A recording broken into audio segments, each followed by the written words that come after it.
ঢাকার সাভারে পৃথক অভিযানে মাদক ও দেশীয় অস্ত্রসহ কিশোর গ্যাংয়ের ৭ সদস্যকে গ্রেফতার করেছে পুলিশ। তাদের মধ্যে গ্যাং লিডার ডেঞ্জার সাগরও রয়েছে। এ সময় তাদের কাছ থেকে প্রায় ৫ লাখ টাকার হেরোইন, ধারালো অস্ত্র ও আংটির মতো দেখতে একটি খুর উদ্ধার করা হয়। মঙ্গলবার সন্ধ্যা থেকে বুধবার সকাল পর্যন্ত এ অভিযান চালানো হয়। বুধবার এক সংবাদ সম্মেলনে এ তথ্য জানান ঢাকা জেলার অতিরিক্ত পুলিশ সুপার আবদুল্লাহিল কাফি।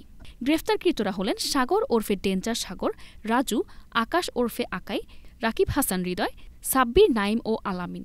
তারা সবাই সাভার পৌরসভার বিভিন্ন এলাকায় বসবাস করে ছিনতাই, মাদক বিক্রিসহ নানান অপরাধ করে আসছিল। তাদের বিরুদ্ধে সাভার মডেল থানায় ৫টি মামলা করে আদালতে পাঠানো হয়েছে।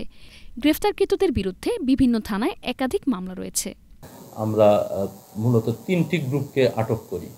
তো প্রথম আমি আপনাদেরকে যেটি বলবো যে উৎসব প্লাজার সামনে, সাভারের যে উৎসব প্লাজা রয়েছে সাভার মডেল থানাধীন বাজার রোডে, এই উৎসব প্লাজার সামনে থেকে আকাশ ওরফে আকাই, রাকিব হাসান হৃদয়, আরেকজন মোহাম্মদ সাব্বির, এই ৩ জনকে আমাদের সাব ইন্সপেক্টর মাহবুবুর রহমান তিনি আটক করেন। আটক করাকালে তাদের কাছ থেকে বিভিন্ন একটি কাঠের বারযুক্ত ধারালো ছোরা, যেটি প্রায় ২৬ ইঞ্চি, এবং ২১০ কুড়িয়া হেরোইন, যার ওজন প্রায় ২১ গ্রাম। আরেকজনের নিকট হতে আমরা আরও একটি ২৬ ইঞ্চির একটি ছোরা এবং ১৬০ কুড়িয়া হেরোইন, যা প্রায় ১৬ গ্রাম, এবং আরেকটি কাঠের বারযুক্ত ধারালো ছোরা, সেই সাথে ১০০ কুড়িয়া হেরোইন, যা প্রায় ১০ গ্রাম।